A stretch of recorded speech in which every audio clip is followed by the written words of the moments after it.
throw that one into coverage, and just like that, they're staring at a fourth down. Well done. And they'll send out their punter now as he's on here to punt it away.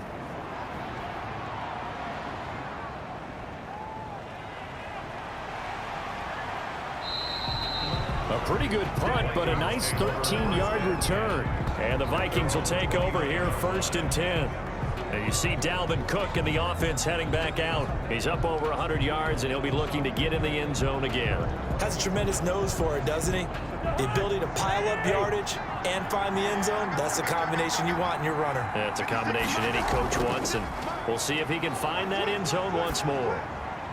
A nice-looking play to start the drive down the middle and complete. And able to get this one across the 45 before he's brought down.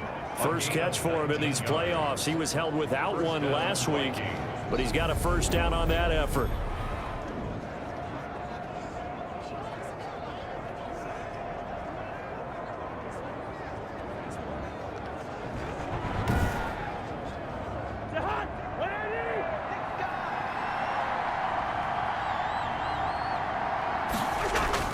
On first down, it's Cook, and he'll be brought down on what's going to turn out to be the final play of this third quarter. 1 quarter remains for a trip to the NFC title game. We'll return with more after this break. You're watching the NFL on EA Sports. The last run good for 2. Here's 2nd and 8. Cousins now from the 50. Complete. Jefferson the target. And he'll go down shy of the 40 at the 41. 9 yards to pick up there, and it's a first down. And the Vikings first down.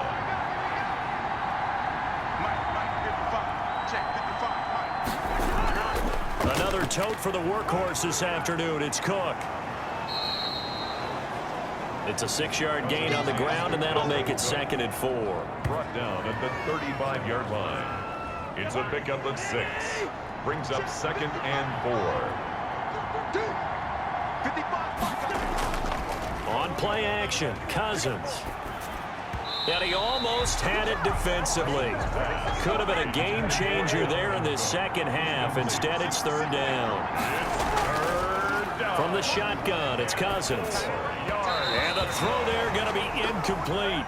Has to be a little bit of frustration there. Back-to-back incompletions. Receivers blanketed on both attempts, this time on 3rd down. And I don't think this has the carry. It does not. It's no good. And this score will stay right where it is. Vikings 31, Bulls 24.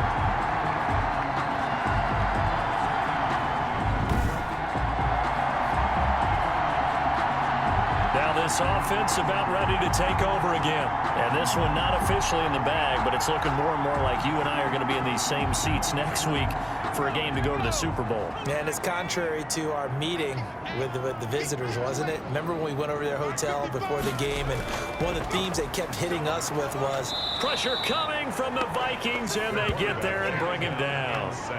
Now, we talk about players blitzing all the time. I often laugh and sometimes call it just straight-ahead pursuit. What a running start right back to the backfield for him. Yeah, it really didn't give anybody a chance to get up there and stop him. No, I mean, that's really, really difficult. You're asking a whole lot anyway, but when he gets that kind of a start and comes through clean, oftentimes the advantage definitely goes to the defensive player. Now, following the sack, they'll look to make amends on a 2nd down and 17. And this is incomplete. And this offense on 3rd down today, they've converted 3 out of 5 thus far. This is 3rd and 17. I didn't like the look of that play right from the beginning. I thought he should have seen the coverage that was there, tried to force it in. That one, he's fortunate, just fell incomplete. And he'll get it out a couple yards shy of midfield at the 48.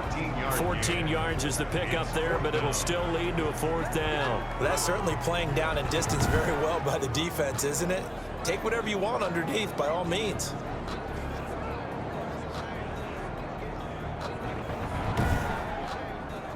So they bring out their punter as he'll punt it away for the 2nd time. And he'll get off a fairly short kick here as this is toward the sideline. And this will be out of bounds, and they spot it at the 15-yard line. Not too bad. Now the Minnesota offense set to take over again. And this has been a tight game to this point. Of course, they usually are at this juncture of the playoffs. But with the lead in the football, the clock right now their friend as they try to book their spot in the conference championship next Sunday. Here's Cook as they begin on the ground. And he works it across the 25 before being tackled. Right off the bat, it's a first down to start the drive, 12 yards. Now, I'm guessing you'd say this is kind of the key here. Grind out some yardage, work on that clock, see if you can continue to tick it down. Definitely, you want to bleed things out at this point, right? Continue to possess the football, gain some yardage, and put the onus on the defense. Do they have to use timeouts? What are they going to do to stop you? You're taking charge.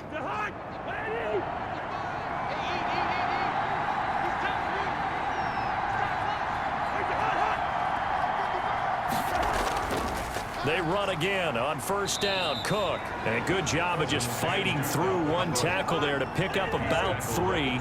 Second down coming up. A 3-yard pickup. Brings up second. On second down, Cook. And able to get this one across the 45 before he's brought down. The tackle made at the 47-yard line. And he continues to pile up the yardage. That puts him over $150 now. And this defense has really had its problems trying to keep him contained.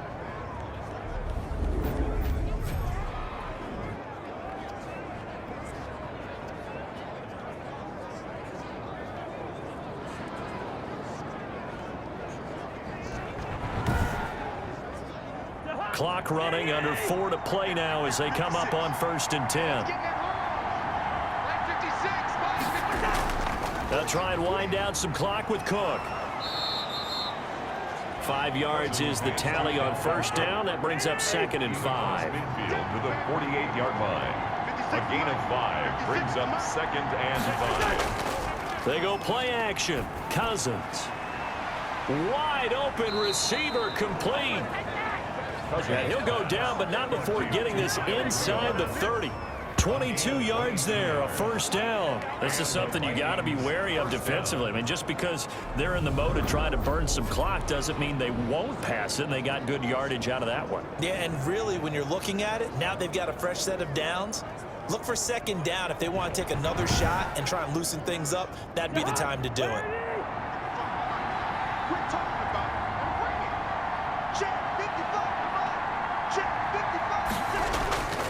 Here's Madison running on first down. It's a 7-yard carry to set them up with a second and 3. Taken down at the 19-yard line. A 7-yard. And they'll try to squeeze in one more play here before the 2-minute warning.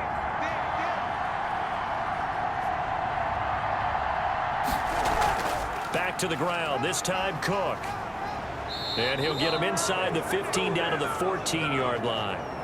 We've got a 1-score game with inside of 2 minutes remaining. And not totally home free yet, but it's looking good as they come up first and 10. On the ground, it's Cook. And now they're inside the 10 as he's brought down at the 9. And whistles, and we're going to have another stoppage of play as they call the timeout on defense with 1:53 left. On second down now, it's Cook, and he'll get into the end zone. Touchdown, Minnesota. Dalvin Cook, his second touchdown of the afternoon, and the Vikings find a way to stretch their lead. Well, it'd be real easy to say that they are firmly in control right now, but I'm looking at your face and I'm thinking I've got to be careful with that. Well, it's a 2-score game. You're inside of 2 minutes. I think you can breathe relatively easily now. Yeah, you can, but still, you got to stay vigilant. Can't give up anything cheap and easy. That could put you in some jeopardy. And he's been a busy man, 5 for 5 now as he knocks another one through to extend the lead. A good drive that time as they go 9 plays in all. And it's capped off by the touchdown run coming from Dalvin Cook.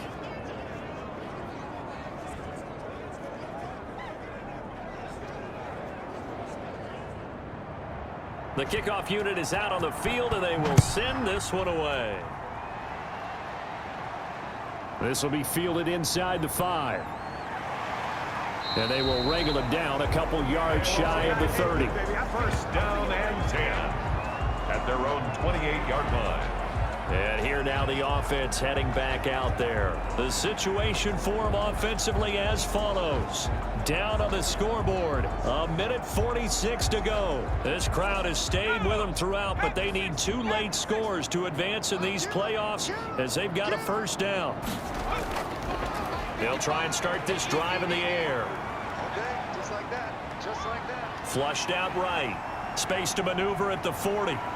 And he takes it across the 50 to the 46-yard line. Good. Big yardage there on the scramble. It gets him a first down. His throw incomplete. And that one going to be off target and incomplete. An incomplete pass on first down. That leads to a 2nd and 10. Here I come again. And that is incomplete. A lot of force bearing down on him there. He could not hang on. It's 3rd down. Brings up a 3rd down and 10 yards to go. On 3rd down, he'll drop to throw. And he comes back with one complete. Good. And he'll be out just a yard or 2 shy of the 30. That one a 14-yard play, and it keeps this drive moving. Working the sideline there. Good route, good catch. First down, and he gets out of bounds. They have to like the play calling because you have to run some guys down the middle of the field to draw some of the defenders away. They can't just let them guard the sideline exclusively. That's how it's going to work. Sidelines and incompletions to use the clock. Toward the center of the field, but it's incomplete. Intended for number This offense was on the move. Now 2 straight incompletions have them looking at 3rd and 10. And he's got his man in stride, complete. And he's into the end zone. No flags. It's a touchdown. And now a 2-point conversion. And we'll be tied here in the final minute. Do they have one big call left? Here we go. Okay, game on. Don't go anywhere yet. You got a 1-score game now. Probably going to rely on the onside kick coming up. Yeah, they have to. It's not a high percentage play, but it's better than not having a chance at all. And that's when you put your leapers and your flyers on one side, get that high hop, and hope that one of the guys can come up with it. And on the other side, you get that hands team ready. No doubt about it. And that'll cut the lead down now to a touchdown. So that winds up a 7-play drive all told. Bulls 31.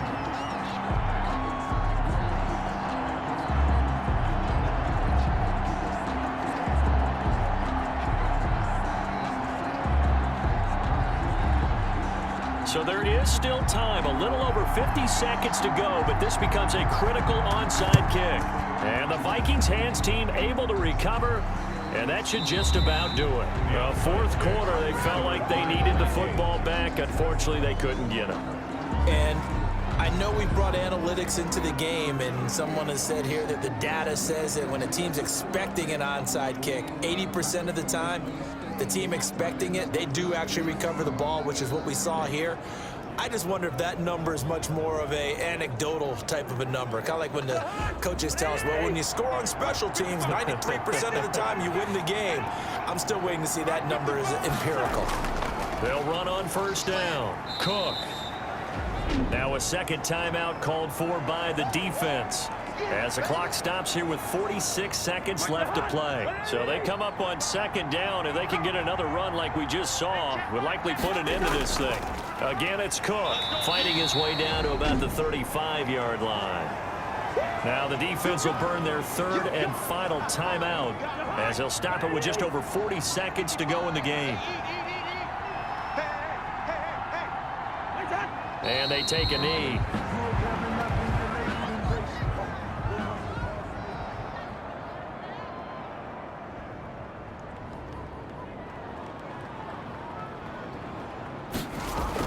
And they won't try and pooch it. It's a fake.